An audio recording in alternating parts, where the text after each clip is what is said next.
ابو جہل کو کون نہیں جانتا؟ ابو جہل وہ شخص ہیں جس نے اسلام کے ساتھ ساتھ سرکار دو عالم صلی اللہ علیہ وسلم کو بہت زیادہ تکلیفیں پہنچائی۔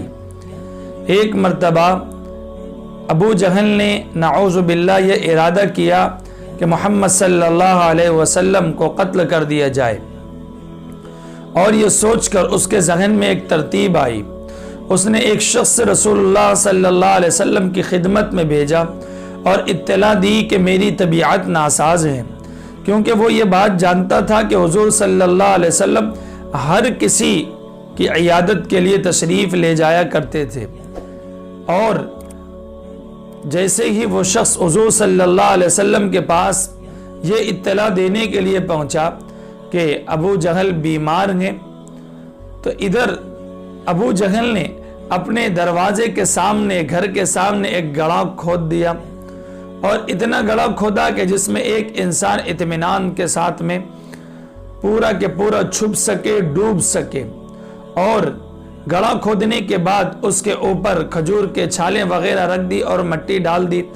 دیکھنے والوں کو یہ محسوس نہیں ہوتا تھا کہ یہاں پر گڑھا موجود ہے، اور بیماری کا بہانہ بنا کر لیٹ گیا۔ سرکار دو عالم صلی اللہ علیہ وسلم عیادت کرنے کے لیے تشریف لا رہے تھے۔ گڑھے کے بالکل قریب پہنچے تو سیدنا جبرائیل علیہ الصلاۃ والتسلیم تشریف لائے، اور آپ نے آ کر سرکار دو عالم صلی اللہ علیہ وسلم کو اطلاع دی اور کہا کہ اس طرح کا واقعہ ہے، اور ابو جہل آپ کے ساتھ یہ کرنا چاہتا ہے۔ حضور صلی اللہ علیہ وسلم وہاں سے واپس لوٹے۔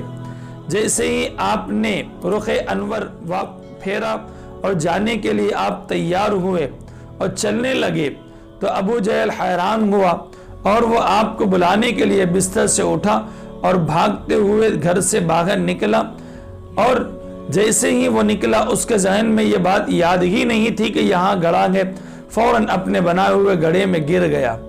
جیسے ہی گڑھے میں گرا تو اس نے اپنے متعلقین سے، اپنے دوستوں سے، اپنے رشتہ داروں سے کہا کہ مجھے اس گڑھے سے نکالو۔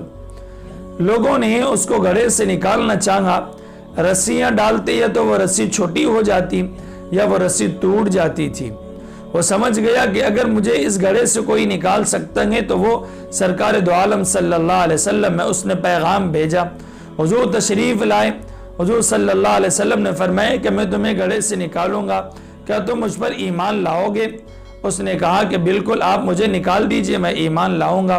حضور صلی اللہ علیہ وسلم نے اپنا ہاتھ مبارک، اپنا دست مبارک گڑھے میں ڈالا اور ابو جہل کو اوپر نکالا۔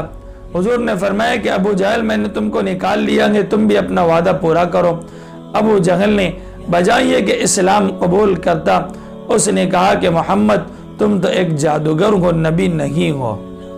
ناظرین و سامعین، یہ وہ معجزات تھے جو حضور صلی اللہ علیہ وسلم کے کفار و مشرکین دیکھا کرتے تھے، لیکن اس کے باوجود بھی وہ لوگ اسلام میں داخل نہیں ہوا کرتے۔ اور دوسری طرف سرکار دو عالم صلی اللہ علیہ وسلم کے اخلاق یہ تھے، آپ کے اطوار، آپ کے عادات یہ تھے، آپ کے کمالات اور آپ کے احسانات یہ تھے کہ کتنا بھی ہو جائے لیکن حضور صلی اللہ علیہ وسلم ہر کسی کے ساتھ میں بہترین اخلاق سے پیش آتے، اور اسی کا تقاضا یہ ہے کہ میں اور آپ بھی ان تمام سنتوں پر ضرور عمل کیا کریں۔